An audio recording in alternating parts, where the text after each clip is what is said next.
So, problem number 16 na tayo sa auxiliary equation repeated roots. So, nawala yung printer pen ko. Hanapin na lang natin. Saan kaya yun nalagay? Dito lang. So, yan na problem number 16 na tayo sa repeated roots. So, bago natin sagutan yan, convert muna natin to auxiliary. So, that is m4 plus 3m cubed, no? So, minus 6m squared minus 28m minus 24 is equivalent of 0. So, medyo madami-dami. So, ano lang, ang gamitin na lang natin is synthetic division, no? So, magsi-synthetic division tayo. So, kunin natin yung mga coefficient. So, sana pamilyar na kayo sa mga synthetic division para hindi na tayo masyadong para makasabi na lang kayo dito sa mga previous topic new topic natin. Kasi doon sa mga previous topic natin is sobrang dami ko nang ginamit na synthetic division. So, dito, kung hindi na po napanood, is balikan nyo na lang. So, ito, kunin na lang natin yung mga coefficient. 1, 3, and negative 6, negative 28, negative 24. So, ano ba yung possible factor ng negative 24, no? So, ang possible, ng possible factor ng negative 24 is like mga positive, negative 1, 2, 3, 4, and 8, no? So, try natin by negative 2. So, 1, 2 times negative 2, then dito 1, 2, negative 2 times 1, negative 2. 6 plus 2 is negative 8, no? So, negative 8 times negative 2 is what? Positive 16, right?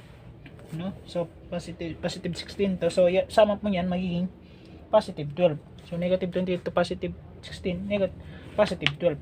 Negative 2 times positive 12 is what? Negative 12 pala, no? Kasi mas malaki yung negative na sign, nag-sign siya sa malaking number. So, negative yan. So, negative times negative, positive 24. So, that is 0.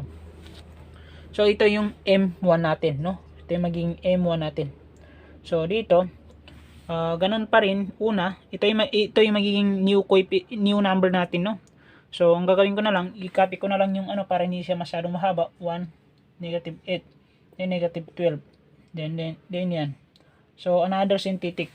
So, kung gusto niyo po ipakita, pwede naman. So, kasi hindi ko na pinapakita dito kasi alam niyo na yun, di ba? Yung mga previous topic natin is pinapakita ko doon kung ano yung, kapag ito yung makuha nating numbers, ibig sabihin po, o kapag masisiro natin, ibig sabihin po, ito yung magiging new auxiliary natin. So, ang new auxiliary natin, binabawasan lang natin ito ng m. Binabawasan natin ng isang number, yung older. So, that is magiging m to the 3 na lang dito. Then, dito magiging m to the squared na lang dito. Then, dito magiging m na lang. Then, minus 12. Then, another synthetic, no? So, hindi ko na lang ilalagay dito. Kayo na lang maglagay. So, para may clean na lang yung magiging solusyon natin. So, that is, itry naman natin by negative 2. So, try natin ulit by negative 2, no? So, 1 dito. Then, dito negative 2. Kasi negative 2 times 1, negative 2. So, negative 1. Then, dito, positive 2, right? So, that is 6, negative 6. So, negative 2 times negative 6, positive 12. So, 0, no? So, pasok yung root ng pangalawa. Ito magiging M2 natin. So, ito ilagay naman natin 1 to negative 1 to negative 6. Ang tawag dito is pang mabilisan talaga. Dahil, ang ano lang natin dito is hindi na natin kailangan isulat-sulat pa yung mga auxiliary. Kasi alam na natin yan, di ba? Doon sa previous topic natin. Kung gusto mo, isulat mo. Pero mahaba. Kumbaga, ilalagay mo yung mga auxiliary niya dito. Then, another synthetic naman. Kasi ako, nagsimula ko sa synthetic, then synthetic hanggang sa synthetic division hanggang sa pinakadulong. Kasi hindi ko na ilalagay yung mga auxiliary kasi masyadong mahaba, so maliit lang yung natin, hindi magkasya. So possible factor ng 6, yung negative 6. Ano ba yung possible factor ng negative 6? Which is yung positive negative 1, 2, 3. So that is negative 2. Kasi pula ko lang naman. Kasi alam ko na repeated kasi yan. So natural na parang magre-repeat yan. Mag-expect na lang tayo. So, negative 2 times 1 is what? Negative 2. Negative 1 to negative 2, negative 3.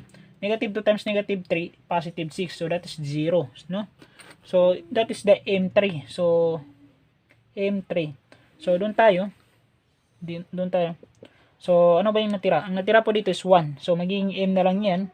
Minus 3. Is equivalent to 0. So, transpose mo lang yung negative. I-transpose mo lang yung negative 3. Magiging positive 3. So, that is M4. positive 3. So, natural na 4 ang makukuha nating roots. Bakit? Dahil naka-4 order tayo. Di ba? So, the general solution is y is equivalent of c1 e to the first root negative 2x. So, plus c2, dahil nag-repeat sa m2, lagay ka ng x, e to the negative 2x, plus c3, dahil nag-repeat naman sa m3, maglagay ka ng x squared. So, e to the negative 2x, plus m4, hindi siya nag-repeat, maglagay ka na ng c4, e to the 3x, no? So, hindi ko na lang nilagay yung ano natin, yung mga auxiliary natin. Pwede na ito na yung general solution mo. Hindi ko na nilagay yung ano natin, yung mga mm na yan, kasi alam na yun kung paano ginagamit, di ba? Yung mga m natin. So, although binabawasan lang naman natin ng isang order o isang number sa order, so, kayang-kaya nila yun. Alam nila yun, di ba? So, dito, yan natin. So, i-factor out natin yung e to the negative 2x para mas maganda. So, e to the negative 2x multiply by c1 plus c2x plus c3 x squared. Yan. Plus c4 e to the 3x. So, yan. Mas maganda yung tignan. So, kung naka-factor out. So, yan po yung magiging general solution natin sa number 6, no? So, proceed sa number 17. So, burayin na lang natin ito. Number 17 tayo. 17. Ano yung 17 dito? Problem number 17. Hirap-hirap naman ito burayin.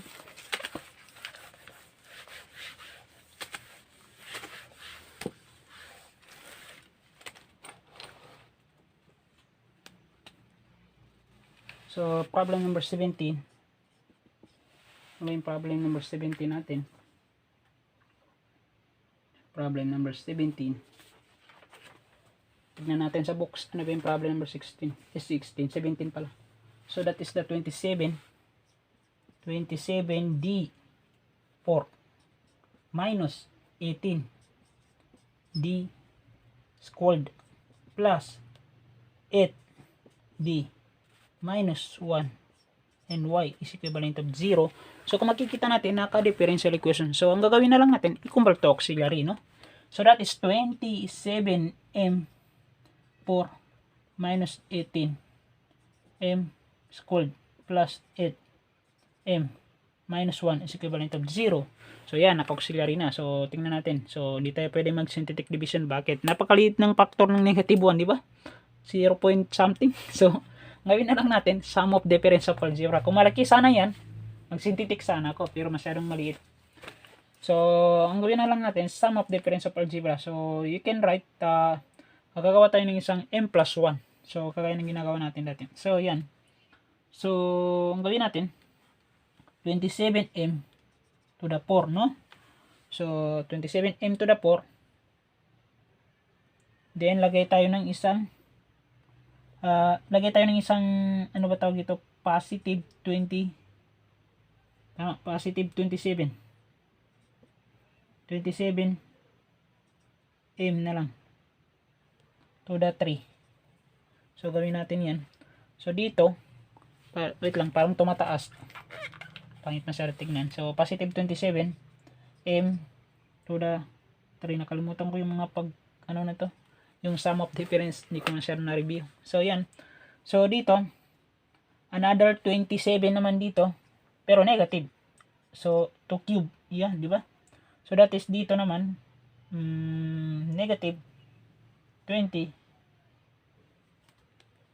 Ano kaya dito maganda? Negative 27. Ano kasi ang sum nito, ang sum up kasi nito is, I think negative 27 m squared, no? So, ayan. So, dito, plus 9. Plus 9 m to the squared. Then, plus 9m naman. Then, dito is what? Negative m plus 1. Yan. Is equal to 0. So, ganito yan. Kamalito kayo. Ito, ang tawag kasi dito is divisible, o hindi naman siya totally divisible, o pwede natin sabihin na imaginary, which is wala naman talaga. So, parang siya lang, no? Wala lang talaga. So, joke lang. So yan.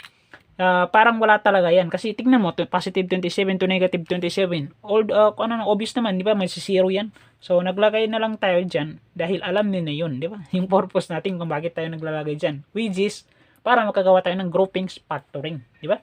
So, dito, tingnan mo. Kung wala ito, ano naman ito? Saan naman nanggaling yung negative 27? O, tingnan mo. Negative 27, so negative 27 to positive 9 is what? Negative 18, right? Di ba? So, ito yung sum ng negative 18, sum ng negative 18. So, dito naman, tignan mo. Dahil naglagay tayo dito, anong mangyari dito is 9M. Ito, 8M yan, di ba? Positive. Ano ba yung ginagawa natin pag positive 8M? Ang ginagawa po natin, sabi ni Sir Amir, ang ginagawa po natin dito is, giano po natin yan. Kung kukunin po natin ang difference by rules of algebra, tinataas lang po natin ng isang beses yung isang coefficient. So, magiging, kung 8 ito, magiging 9. No? Pero kung magiging 9, lagay ka ng negative 1. Which is yung magiging coefficient ng m is negative 1. Para pag sinamap mo, positive 8m. So, that is minus 1. Minus 1. Dapat minus 1 ito eh. Minus 1 ba yan? Tingnan natin minus 1. So, dapat minus 1 ito, no? So, minus 1. Kasi minus 1 yan. So, ayan. So, ang gawin na lang natin is factor out. So, 27. Yung pinakamaliit. Alam niyo na yun, di ba? Kung nagpa-factor out tayo, is familiar na kayo. Ang kinukuha po natin yung pinakamaliit na order sa isang grouping. So, dito, ang group nito is ito. Ito yung pinakamaliit. M to the 3. Multiply by what? Multiply by m plus 1. Di ba? So, puro m plus 1 ang kukunin natin. So, kagaya ng sinabi ko. So, yan. Ano yung pinakamaliit? Yung 27 m squared. That is, dito, magiging m plus 1. Di ba? So, dito, ano yun siya? Pinakamaliit, 9m. 9m. So, dito, m plus 1. Di ba? So, that is negative 1. Factor out natin by m plus 1. Di ba? So, ganyan talaga. Mandali lang naman pag nasanay ka na doon. So, ayan. So, ang gawin po natin dyan is hindi masyado makikita, no?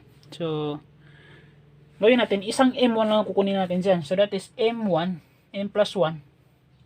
So, M plus 1. So, ito, magiging ito yung makukunin natin. Di ba, familiar na kayo sa algebra yung yung paggawa ng mga factoring na ganyan. So, 27M cube. Then dito, minus 27 m squared. Then dito, plus 9 m. Then dito, magiging negative 1. So, that is 0, no? So, ito, ang gawin naman natin dito is, tignan natin. Ano ba yung pwede dito? So, pwede natin i-simplify ito by m plus 1. Kasi ito, 27. Then, negative 1. So, pwede natin gawin ng square of binomial. Pero hindi siya totally binomial dahil naka-cube yan. Bakit? Dahil naka-cube ito, kung squared sana ito, hindi madali sana. Although alam natin, linear siya kasi pababa yung order. Pero, kung naka-squared lang yan, then dito walang squared. Pwede natin gawin square of binomial. Dahil naka-cube yan, pwede natin gawin parang square of binomial, which is 3m minus 1. Dahil minus 1 ito. So, lagyan natin ng cube. So, sir, bakit cube? Kasi naka-cube yan. So, try nyo daw. So, yan. So, madali na lang natin yan. Mapalit masyado, no? So, ang gawin natin, tignan natin yung nito, m plus 1. So, that is, ang magiging m1 natin, i-transpose mo yung positive 1. So, magiging negative 1. So, dito, alam nyo na yun, di ba? Yung dito, di ba? O, ipakita na lang natin. So, 3m minus 1 is equal to 0. Yan po yung nasa loob. Pag i-transpose natin sa kabila, magiging 3m equivalent to positive 1. Pag dinivide natin by 3, magiging m is equivalent to 1/3. So, that is the m1, m2 is 1/3. Kaya lang, ang tanong ko dito, ilan po ang 1/3 ang kailangan natin? 4. Tama. Sabi ni Sir, 4. Bakit? Kasi naka 4 order siya. So, ibig sabihin po, 3 lang pala. Pero, 4 na roots. So, that is m3 is 1/3 ulit. Then the m4 is what? Burin na lang natin to. Is 1/3 ulit, di ba? Dahil 4 na roots ang kailangan natin dahil naka 4 order siya. So 1 2 3 4. So nag-repeat ng 3 beses ang 1/3. Bakit? Kasi naka-cube siya. Unlike ko, quantity yan kasi dalawa lang. So, hindi naman siya pwedeng mag-quantity dahil naka 4 order siya. So, kapag ginawa mo siyang quantity, dalawang roots na 1/3 ang makukuha mo, which is hindi siya applicable dahil tatlo lang ang total nito. So, hindi siya aabot sa 4 order. So, dapat 4 talaga yung roots. So, that is the general solution. Y is equivalent of C1 e to the negative x plus C2 e to the 1/3 of x plus C3. So, nag-repeat ulit. Lagay ka ng x e to the 1/3 of x plus C4. Nag-repeat ulit. Maglagay ka ng x squared. So, e to the 1/3 of x. So, yan. So, pwede mong i-factor out by, pwedeng ito na yung general solution mo. Then, pwede mong i-factor out by 1, by C1 e to the negative x, no?